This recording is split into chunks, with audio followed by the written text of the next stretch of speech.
The story begins at the National Opera House in Hamburg, Germany. A symphony orchestra is preparing for a practice session, unaware that a group of masked attackers is quietly infiltrating their space. Since the musicians are oblivious to the impending threat, the intruders disperse. The conductor arrives, and the practice session commences as normal. Not long after, the intruders storm in and begin firing into the air. At the same time, Charlie, what's your status? John and his rescue team have already been dispatched to the location. He issues his last instructions to the team just as the intruders activate their live broadcast, declaring their takeover of the opera house and their demand for a $300 million ransom. John advises his team to remain silent until he signals them to act, but the leader of the group captures a woman and executes her instantly. This act compels Matteo to disobey John's orders and retaliate against the intruders. John swiftly directs the other teams to counter the attack, and within moments, his team is successfully neutralizing the majority of the intruders in a brutal battle.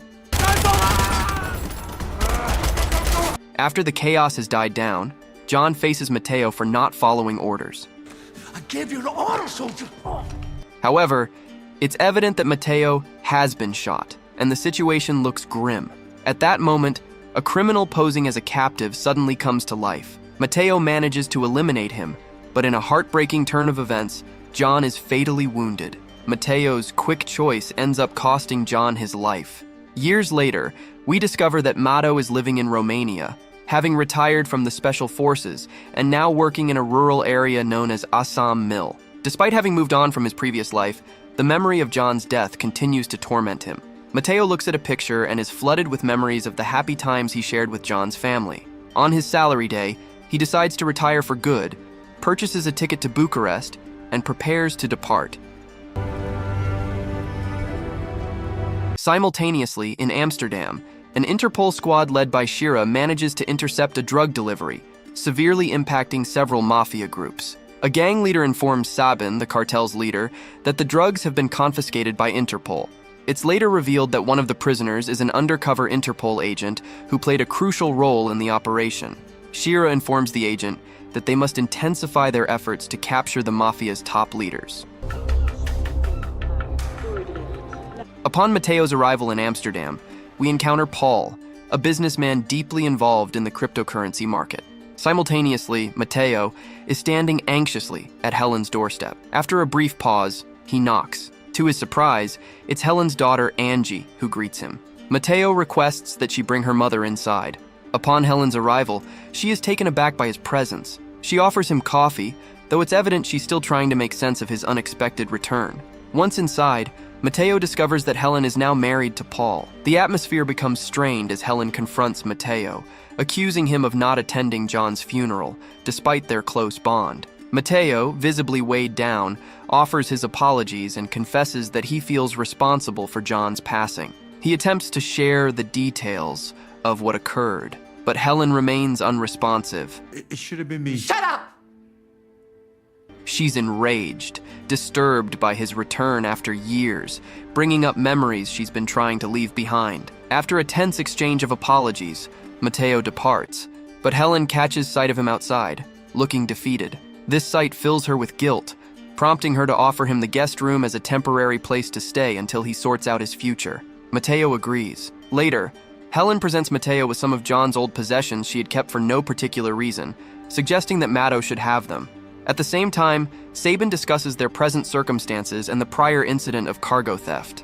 It's during this discussion that Sabin and his team suspect the presence of a traitor among them. If it is in my house, it's up to you two to find it. At home, Paul observes Matteo and Angie together. Helen informs him that Matteo was a friend of John's and will be staying with them for a period. In the evening, Matteo is found sitting outside, deep in contemplation. He thinks back to his days with John in Afghanistan, during a joint mission. They had conversations about their families, and John revealed that Helen was expecting a child. Angie expresses her growing affection for Matteo to her mother. He's a new friend. You're right. Paul is eager to talk to him, and Matteo tells him that there's always a cause worth fighting for. There's always something to fight for. Paul notes that Matteo appears emotionally wounded, but Helen comforts him, stating that he doesn't need to be concerned. Matteo and John have shared numerous hardships together. The following day, Matteo receives a note from Angie requesting his presence before he leaves. Consequently, he decides to go for a run. On his return, he notices Helen and Angie preparing to go to school.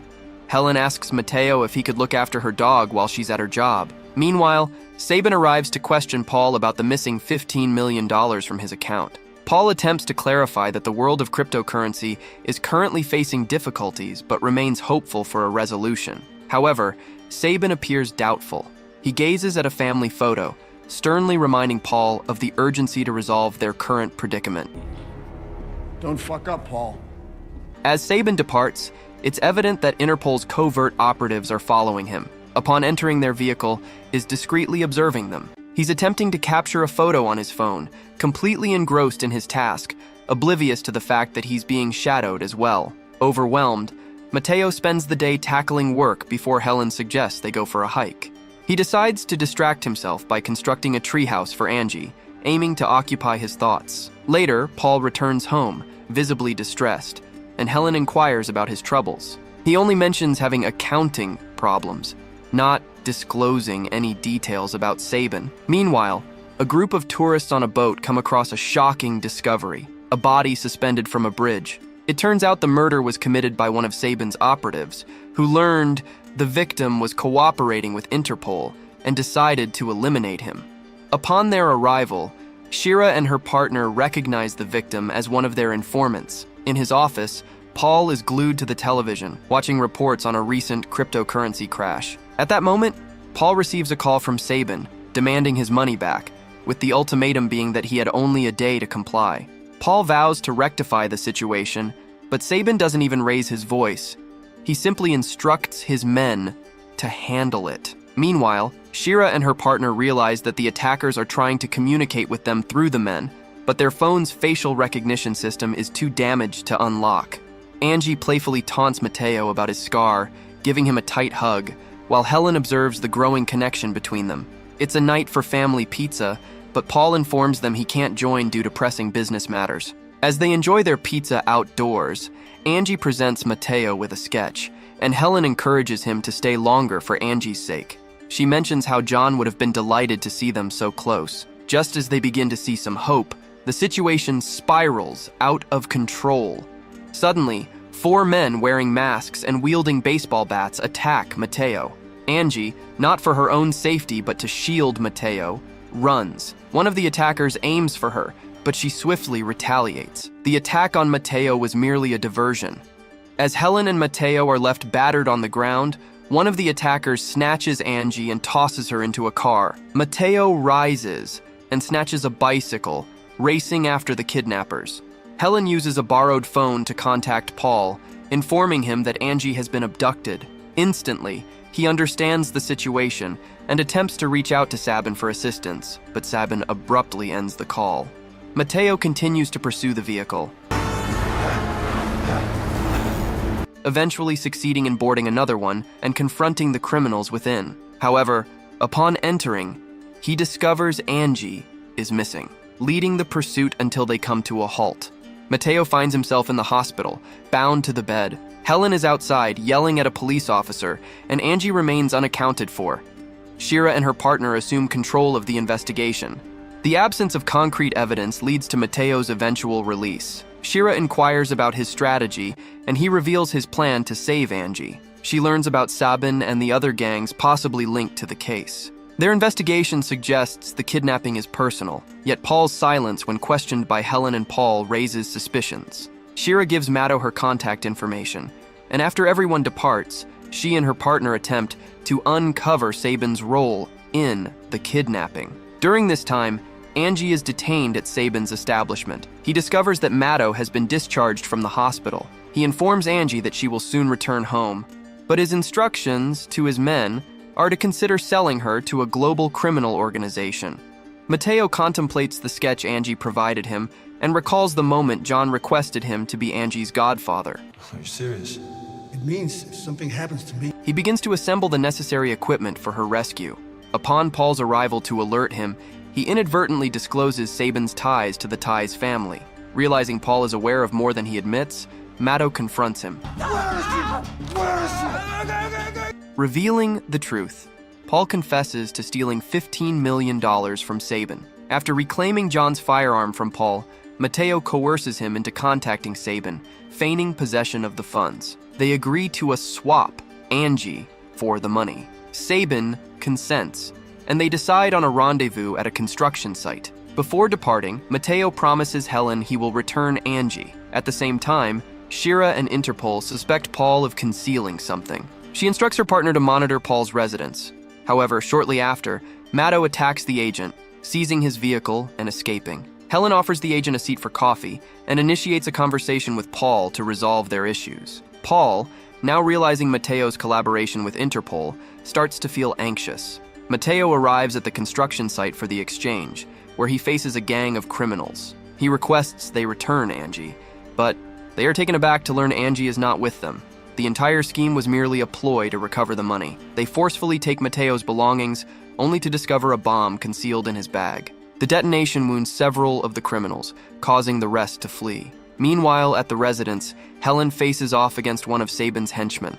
A short altercation erupts, and the assailant repeatedly attacks Helen with a knife before she manages to frighten him away with a shot. Matteo handcuffs one of the injured attackers and interrogates him for Angie's whereabouts. But initially, the individual refuses to cooperate. Eventually, he confesses and reveals the hideout's location. Helen tends to the injured Interpol officer, but when they seek assistance from Paul, he dismisses them and makes his way to his vehicle. Yet, one of Sabin's operatives had been waiting for him and stabs him before he could escape. Shira arrives just as the attackers escape. She sits with her partner in the vehicle, attempting to soothe him. Matteo contacts Shira, instructing her to assemble a team for Angie's rescue. Meanwhile, Sabin becomes increasingly worried, not receiving any updates from his men. He sits with Angie and inquires about her well-being. Oh, your real dad. Matteo reaches the club, where he engages in a shootout with the security personnel attempting to apprehend him. Upon Shira's arrival with her team, they join the conflict, and the situation quickly intensifies. As Matteo and Shira eliminate the remaining attackers, Sabin opts to escape with Angie. However, he leaves a portion of his men to obstruct Matteo's progress. A fierce battle commences when Matto and Shira face off with the remaining attackers, suffering significant casualties. Sabin continues to flee with Angie as the battle continues. Matteo chooses to pursue them by himself. Upon catching up, Sabin cautions him to stay back or he'll take out Angie. In a moment of quick thinking, Matteo lobs a knife directly at Sabin's heart. Despite Sabin's attempt to shoot, Matteo miraculously makes it out alive, and Angie rushes to his side. 6 months down the line, Angie and Helen are in a relationship, still uncertain about Matteo's fate. At the same time, Matteo is back out at sea as Shira's partner is honored with an honorary medal. Shira comes over, reminding him that their mission is far from over. The movie concludes here.